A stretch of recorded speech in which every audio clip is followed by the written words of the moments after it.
do what I do. Come on, New York, talk to me. Shout out to Distress Smith. I love New York. I visited New York back in 2014, man. I had such a great time in New York, the rooftop parties. Love New York. Waiting for them to clear it out a little bit. But did you know as of 2020, the total black population of the state of New York was approximately 2.98 million, almost 3 million people. That represents about 15% of the state's total population. Shout out to Downrange. Among this group, about 900,000 are black immigrants born outside the United States in regions like Africa. Let me say that again. You got nearly 100,000 black people in New York born in another country. I'm not even talking about their children. I'm talking about them. Okay? They're from Africa, they're from the Caribbean, they're from Central America, they're from South America. This makes New York the state with the largest black immigrant population in the country. And of these foreign-born folk, 75%, that's 675,000, more or less. They originated in the Caribbean and Latin America. And then you got about 24%, which is 216,000 from African nations. I'm not talking about their children. I'm talking about people that are black, of African descent, or straight up Africans born in another country. Now, when you take that 900,000 out of that total number, the total number of black men, the number of foundational black men, those who descend from the lineage of American slavery, who have long-standing and U.S.-born family roots, that's less than 2 million. It might be less than that because some of those people in the remaining 2 million are of Caribbean and African descent. Those are their children. So what does that tell you?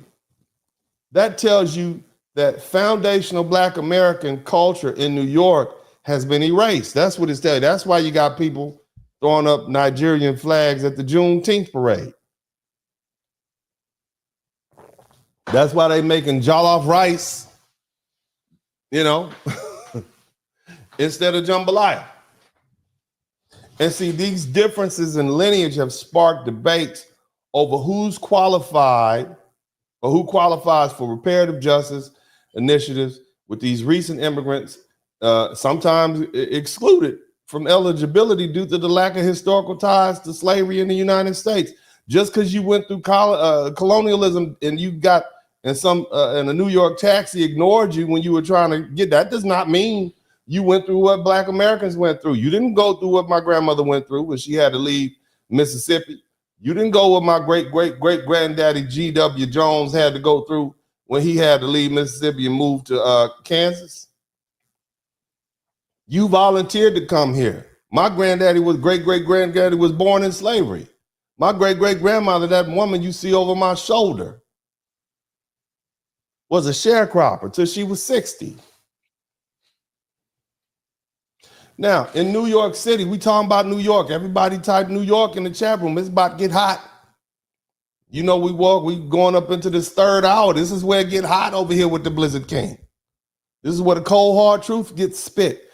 In NYC, in the metropolitan area, which includes the 5 boroughs and the surrounding suburbs, the total black population is about 3.8 million. That's as of 2023. And within the city proper, in the 2020 census, it's about 1.78 million non-Hispanic blacks. So we're not even talking about the Afro-Caribbeans. They account for 20% of the population. NYC also hosts the largest concentration of black immigrants of any U.S. metro area. Shout out to Miss Ruby. Of all the black immigrants nationwide. You see? And a large percentage of them live in the 5 boroughs. So what you're looking at is that in New York, there's only about 1 million foundational Black Americans. That's what I need you to understand.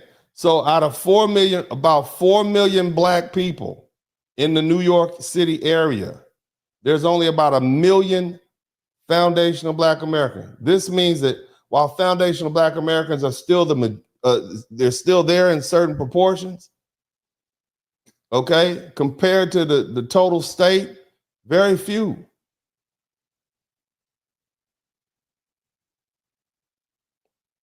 And see, these figures highlight the demographic complexity and cultural fragmentation emerging within New York's Black community. And the influx of immigrants, particularly from the Caribbean and Africa, has not only diversified the Black experience in New York, but it's also reignited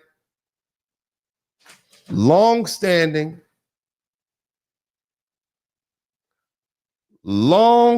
debates about cultural erasure, political representation, and prioritization of lineage-based claims for justice and equality. See, the presence of this large African and Caribbean immigrant populations in New York has significantly reshaped and diversified the landscape.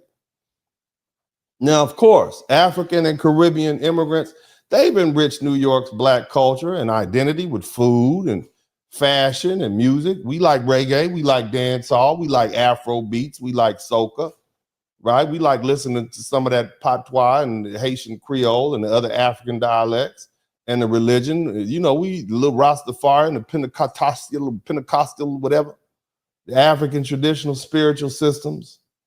Neighborhoods like Flatbush and Crown Heights and Harlem have seen vibrant cultural contributions that have redefined what it means to be Black in New York. We see that. And as African and Caribbean immigrants grow in number, they have also increased their political engagement and economic footprint. And this demographic shift includes policy priorities, leadership representation, and the direction of the community resources.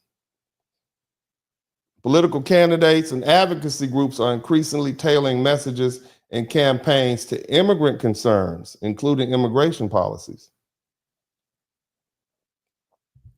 The other thing, there's been a rise of Caribbean and African-owned media outlets, platforms, along with immigrant influence in historically Black institutions and churches and civic groups and magazines. They've introduced new narratives and the priorities into the Black public discourse. Some foundational Black Americans have expressed concern, and this shift dilutes or overshadows a specific historical experience of Black Americans descended from U.S. slavery, especially in conversations about reparations and systematic injustice. The other thing is this: as you can imagine, there's some identity tension. There's always going to be room for cultural exchange. That can be enriching. But sometimes I don't want to hear soca. I want to hear some Southern hip hop. And there was an issue that happened recently where a young lady said, I don't even want to go out anymore in New York because all I hear is soca, and I don't want to hear that. I want to hear some Southern hip hop. And the other thing is, you have the differences in historical experiences and values and perceptions of race and identity in America. And that's going to lead to misunderstanding and division. Remember, immigrants typically identify with immigrant status first. They don't identify with race because they come from these countries where they're the dominant ethnic group. And so Black Americans don't have that luxury because we are typically surrounded by people who don't look like us, and oftentimes and historically have meant ill will. The immigrants don't identify with slavery, a legacy of Jim Crow, or civil rights movement, which is central to foundational Black American identity. There's a disconnect, and it fuels debates about cultural appropriation and lineage-based claims, like reparations. So it's redefining what it means to be Black in America. And the thing is, with such a large proportion of New York Black population now composed of immigrants, traditional notions of Black unity are being re-examined. This whole Pan-Africanism, it was once seen as unifying, is seen as a unifying ideal, is now being critiqued for failing to produce reciprocal solidarity or economic advancement for foundational Black Americans. This can't be one-sided. That's what we're saying. And since it has been, now there's a growing discourse about the need for delineation and specificity when addressing Black American issues and recognizing both shared racial struggles, but very distinct historical legacies. What's up, what's up, what's up? Welcome, welcome, welcome to the broadcast. This is Uncle D. People wash their ass in the tub, Kamala Harris. You would tune in to Uncle D. D's Black Man Talk. Pull up, homie, take a seat. Don't be a shadow watcher every day. You learn something, then you earn something. And let them know and drop some money in the plate. It's getting cold, ladies, talking ratchet. There's a king here, grab your coat, zip your jacket. Keep quiet for a second, close your jaw. Attorney Spurling, this ain't pearly, know the law. Talking Constitution, pushing pins when he shooting, give him that. Masculinity, just for the record, sprinkle that. You can keep your cat, gotta cut it. Only cat he rubbing, gotta love it. I call it Molly Buddy. Gotta vote your interest, voting earns. Presidential, this is for the money that I earn. When you gon' learn, my people, that evil mixed with evil. No matter what you're doing, baby, this ain't equal. Sometimes when you're special, you get hated. The test is for the best, you're damn right, my people made it. Uncle D, Blizzard King, you've been served, gotta know this. Now black men out here know we winning, gotta hold it now. Uncle D, you've been served, get your notice now. Black men out here know we winning, gotta hold it now. Uncle D, you've been served, get your notice now. Black men out here know we winning, gotta hold it now.